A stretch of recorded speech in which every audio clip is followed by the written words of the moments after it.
Boa noite, começa agora o programa Band Eleições 2020 Rio de Janeiro. Para falar sobre os rumos da eleição, marcada para 15 de novembro, vamos conversar com o cientista político da PUC-Rio, Ricardo Ismael, e José Paulo Martins, diretor da Escola de Ciência Política da Unirio. Aos dois, muito obrigado pela presença. Começo o debate, nossa conversa, com uma pergunta para o Ricardo, de natureza conceitual. A democracia representativa, a própria atividade política, o sistema partidário, está em crise e atacado de muitas formas, de vários lados, não apenas no Brasil, como no mundo. Então, me parece importante agora falar sobre a importância da democracia representativa, sobretudo do parlamento especificamente de forma geral, mas também daquele municipal, conforme elegeremos agora os representantes para a Câmara Municipal. Ricardo. Grazi, boa noite, prazer falar aqui com você, com os ouvintes da Band. De fato, há hoje uma preocupação muito grande com a questão democrática, né?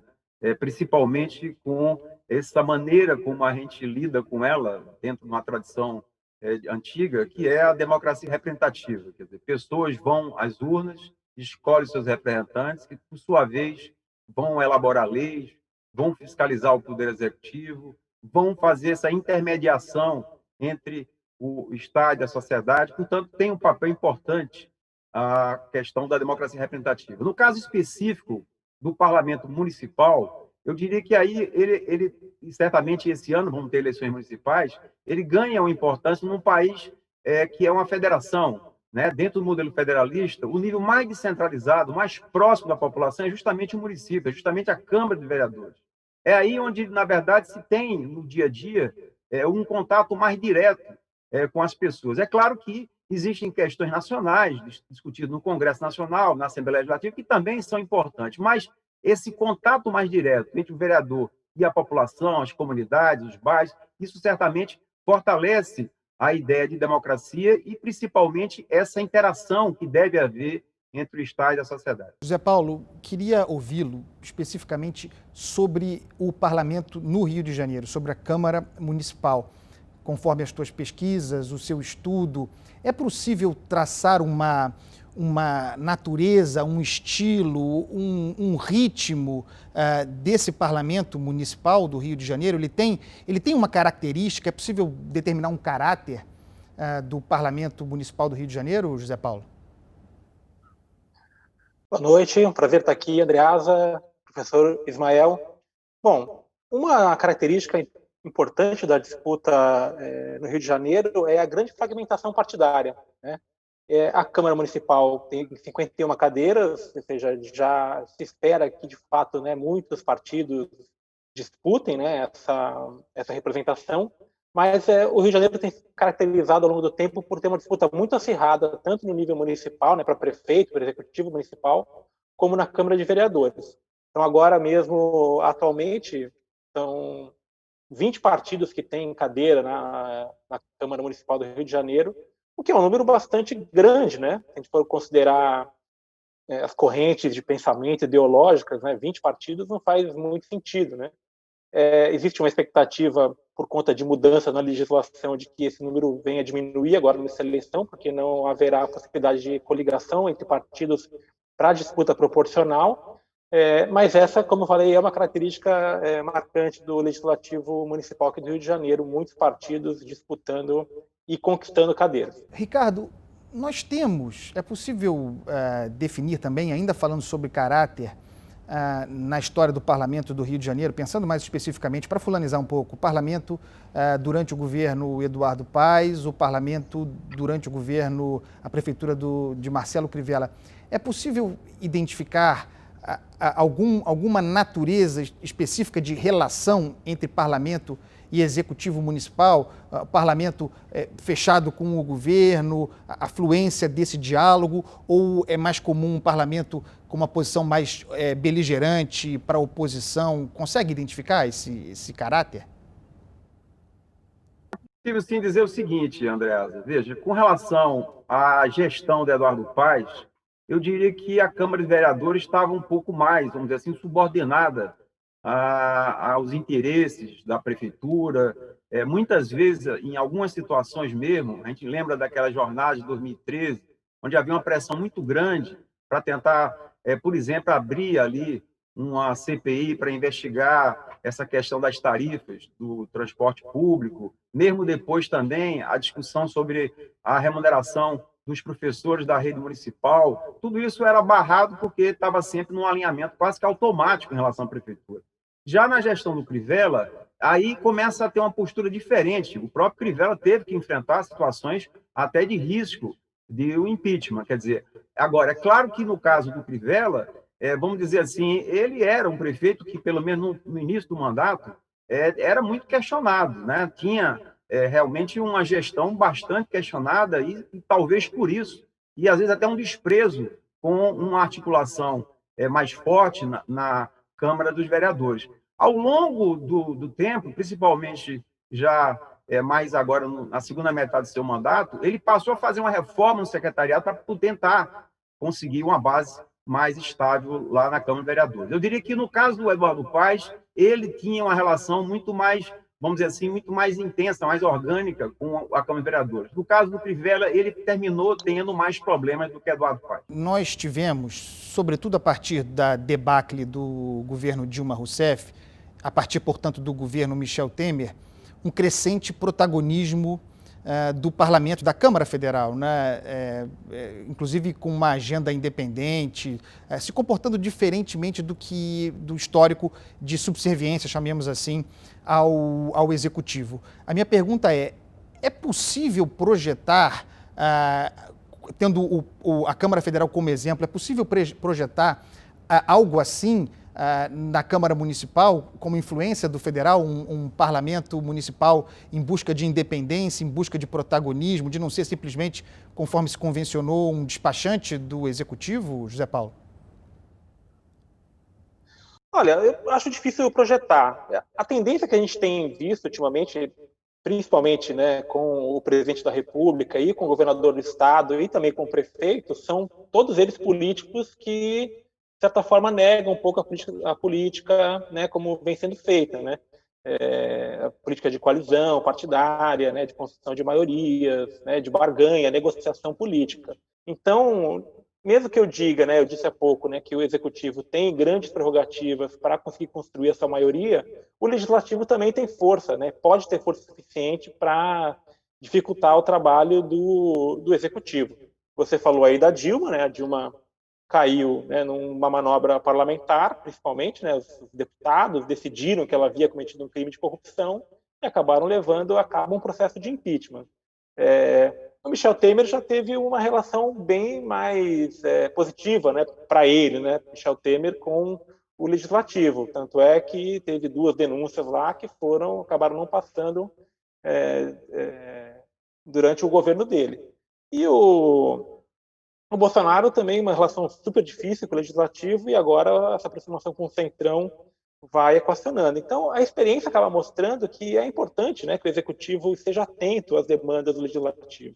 O legislativo pode, né, criar problemas para o executivo das mais variadas maneiras. Né? Agora mesmo, na semana passada, a gente teve o caso do veto presidencial que foi apreciado na Câmara de Vereadores.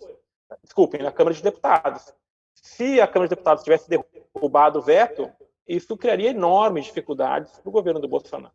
Então, essa lógica de relacionamento entre executivo e legislativo, ela, em grande medida, ela se repete, né, nos 3 níveis da federação, na União, nos governos estaduais e no governo municipal. Então, o legislativo pode funcionar a reboque do executivo? Pode funcionar.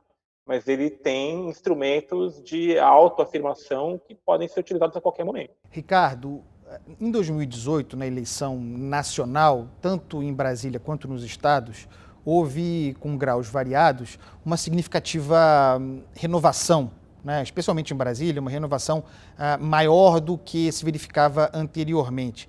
É possível esperar, nessa onda ainda de nova política, algum grau de renovação no Parlamento Municipal aqui do Rio de Janeiro, Ricardo? Bom, com relação à renovação, eu acho que é uma questão certamente que entrou na agenda desde das manifestações de 2013, porque lá, eu estou recuperando um pouco essa memória, porque já se havia lá uma insatisfação muito grande com relação aos legislativos municipais, aos parlamentares, aos partidos políticos, né?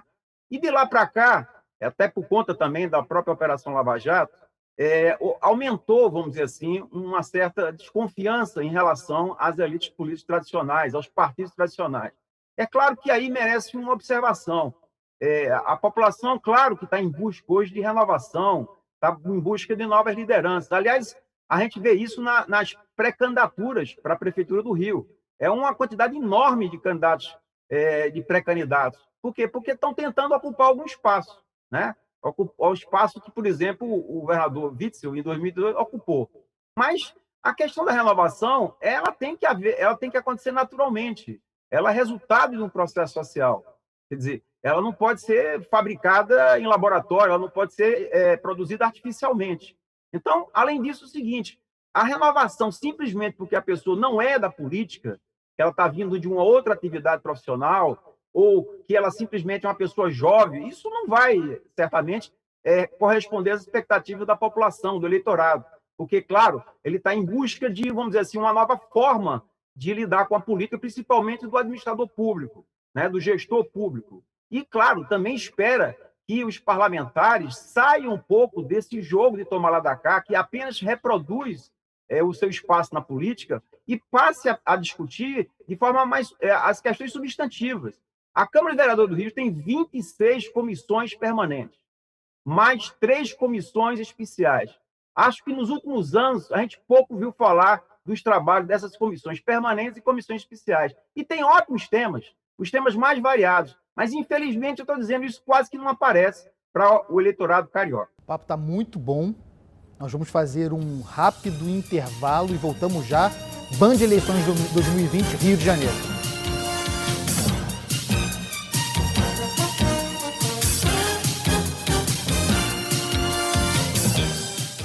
Estamos de volta com Band Eleições 2020, Rio de Janeiro. Vou retomar o nosso debate com o José Paulo e vou abrir, como no primeiro bloco, com uma questão de natureza conceitual.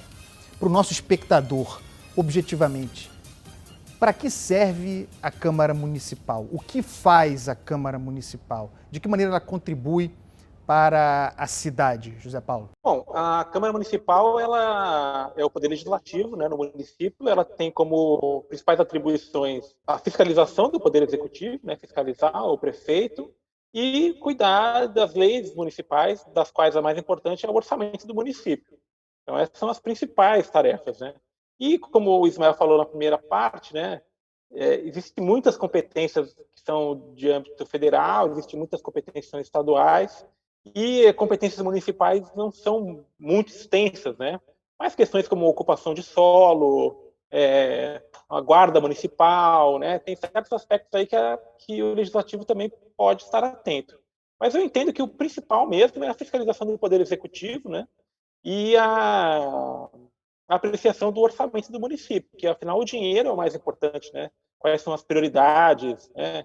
O município tem que investir, né, necessariamente uma parcela do seu orçamento na educação, na saúde, né, tem que pagar o funcionalismo público, mas existe uma parcela de recursos cada vez mais escassa, é verdade, que depende do orçamento, a peça orçamentária que é apreciada e aprovada pela Câmara Municipal. Ricardo, no seu comentário anterior, no fechamento do bloco, você fez referência às várias comissões que há na Câmara Municipal, pouco conhecimento sobre a atividade ali, de parte da sociedade. Queria ouvi-lo um pouco mais sobre isso, né? Sobre a contribuição da Câmara Municipal para a vida da cidade. A Câmara Municipal cumpre bem o seu papel?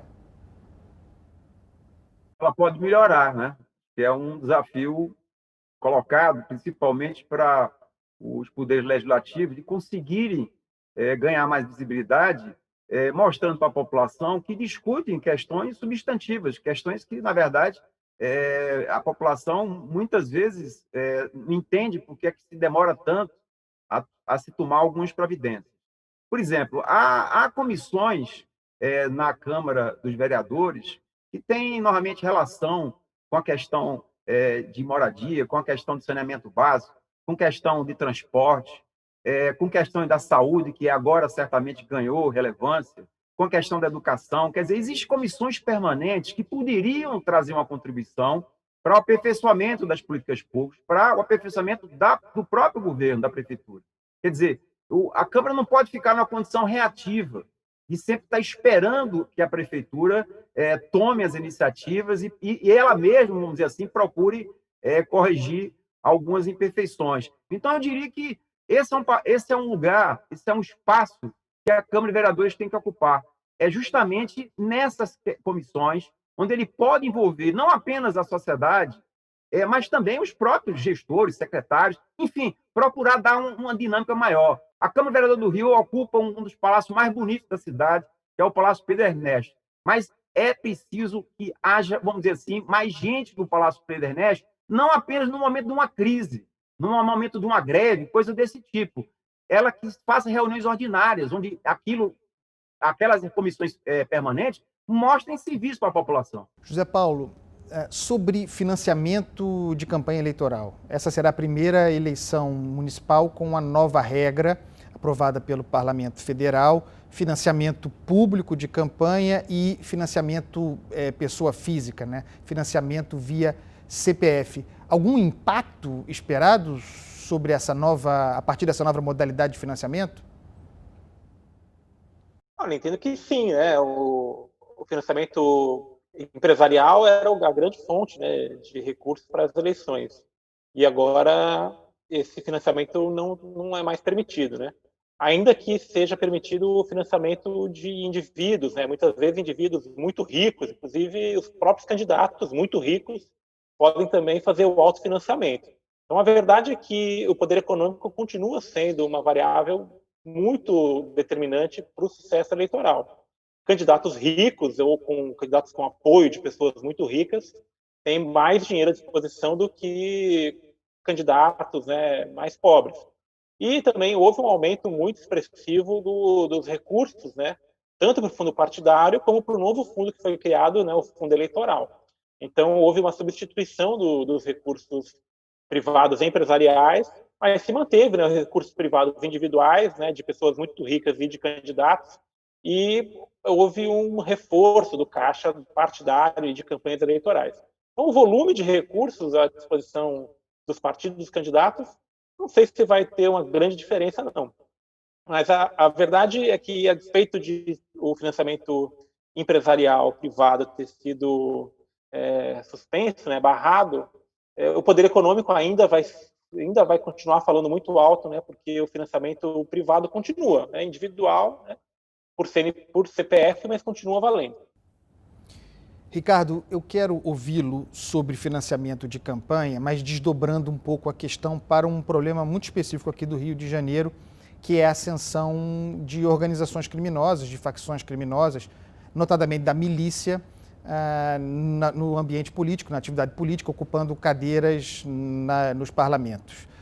Esse novo modelo de financiamento, que a rigor já existia em 2016, o financiamento pessoa física, CPF, dizem que favorece o financiamento de campanhas daqueles que lidam com dinheiro vivo, né? Seria o caso da atividade criminosa, em essência. Você teme um crescimento da participação das milícias nessa eleição e teme também que possa acontecer, como em 2016 já aconteceu, disputa territorial resultando em morte de candidatos, sobretudo na Baixada e nos subúrbios do Rio de Janeiro? Adriana, a sua pergunta é muito importante.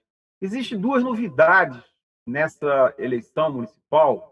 Primeiro, o Zé Paulo já colocou, é o fim das coligações para os candidatos a vereador. Isso vai fazer com que cada partido tenha que lançar a sua lista e aí o eleitor vai decidir em algum dessas pessoas que formam a lista de cada partido. Não vai poder mais fazer a coligação e isso dará mais nitidez sobre aquela escolha, pelo menos do ponto de vista partidário. Existe também uma mudança que é a questão da pandemia. A pandemia vai mudar.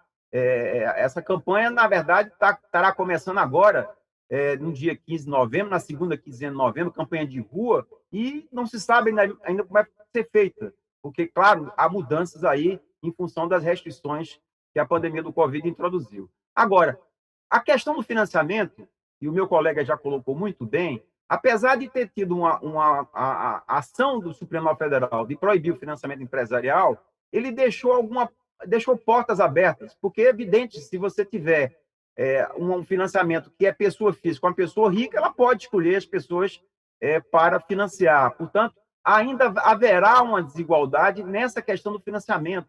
Também o próprio financiamento de campanha, criado para financiar a campanha por parte dos partidos, isso também pode ter um direcionamento para esse ou aquele, porque é controlado pela cúpula do partido. Agora, entrando na sua questão, essa é um outro aspecto que marca muitas eleições aqui na cidade do Rio de Janeiro e também na Baixada, onde também tem a presença do tráfico, das milícias. É que não apenas o tráfico e a milícia seleciona quem pode circular, quem pode fazer campanha, até impede candidaturas, lideranças comunitárias que poderiam se candidatar, não pode, e tem essa questão de um financiamento, e aí é evidente que isso teria que ser, de alguma maneira, coibido pela Justiça Eleitoral e em parceria, claro, com alguma investigação que pudesse correr em paralelo com a campanha. Essa é uma lacuna, porque a Justiça Eleitoral não tem pessoas para acompanhar em tempo real essa questão de Caixa 2 ou financiamento paralelo, isso só a posteriori ela vai ver isso, e isso influencia, sim, a decisão do voto e pode determinar que haja escolha de vereadores de uma bancada que foi financiada pelo tráfico, pela milícia. Eu não posso deixar de aproveitar os dois mestres aqui conosco para ampliar um pouco o debate e levar um pouco para a eleição a prefeito, né? A eleição ao Executivo Municipal. Então, para ambos, qual os senhores acham que será o tom da campanha, o discurso da campanha, por exemplo, do Marcelo Crivella, defendendo a sua reeleição, e dos opositores, como tentar desconstruir essa pretensão do atual prefeito? Começo por você, José Paulo. Bom, o prefeito está numa situação bastante difícil, né? Porque a avaliação do desempenho dele está muito ruim, né? O eleitorado da cidade do Rio de Janeiro avalia muito negativamente o governo. Obviamente que durante a campanha, né, o prefeito vai ter condição de mostrar o que fez, né, o que deixou de fazer, né, para apreciação dos eleitores. Mas essa queda do prestígio, né, essa falta de prestígio que o prefeito tem, o candidato à reeleição, eu entendo que vai estimular o lançamento de mais candidaturas, né? Então, quase sempre, né, o candidato à reeleição ele é favorito à vitória. E quase sempre, quando há um candidato à reeleição, há um desestímulo para que outros candidatos se lancem, né? O candidato prefeito é favorito, então não faz muito sentido arriscar. Nesse cenário, eu entendo que muitas candidaturas vão aparecer, né? Várias pré-candidaturas já foram colocadas, né?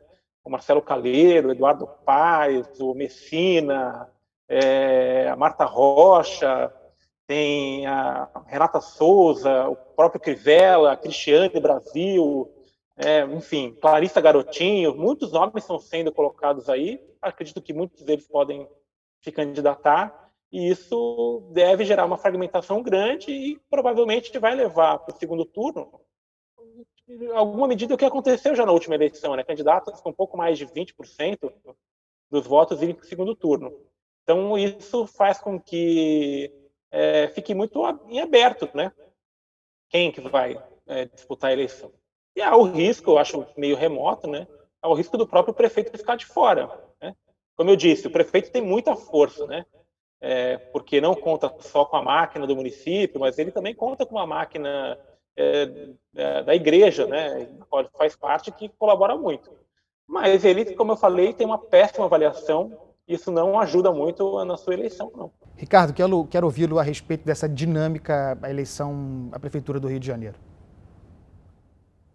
Eu acho que tem três dinâmicas. Uma delas, eu vou começar pela uma argumentação feita pelo Lavareda, num programa de vocês, Band Eleições, dizendo que, de uma certa maneira, nessa eleição, os prefeitos serão julgados pelo trabalho que desempenharam durante o enfrentamento da pandemia do Covid-19. Eu acho que isso está sendo um elemento que tem ajudado a, pelo menos, reduzir a rejeição, o desgaste do prefeito Marcelo Crivella. Mas eu vou na linha do meu colega José Paulo, que o desgaste é tão grande nesses 4 anos que vai ter que haver um esforço muito grande da máquina de correligionários para tentar chegar ao segundo turno. Uma outra dinâmica é a questão do Eduardo Paes, porque o Eduardo Paes, claro, já foi prefeito da cidade durante 8 anos e vai tentar chamar a discussão para a gestão municipal, vai tentar evitar uma nacionalização da campanha, no meu modo de ver, e tentar debater as questões da cidade, que ele conhece bem e nesse campo ele leva vantagem, né? Outros candidatos, como a Benedita, a Renata, do PSOL, a Marta Rocha, eu acho que tentam estabelecer um fato novo na campanha, de talvez uma mulher negra, enfim, você possa ter algum elemento aí de tentar estabelecer uma polarização com o Eduardo Paes, que aparentemente está já com uma boa vantagem nas primeiras pesquisas. Mas essa eleição, como sempre, é muito disputada, né? Deve chegar ao segundo turno e, evidentemente, há um espaço para alguma surpresa. Hoje, o Crivella e o Eduardo Paes são os mais conhecidos, mas tem muita gente concorrendo, tentando ocupar o espaço. Band Eleições chega ao fim. Agradeço a presença do cientista político da PUC-Rio, Ricardo Ismael, e de José Paulo Martins, diretor da Escola Ciência Política da Unirio. Boa noite.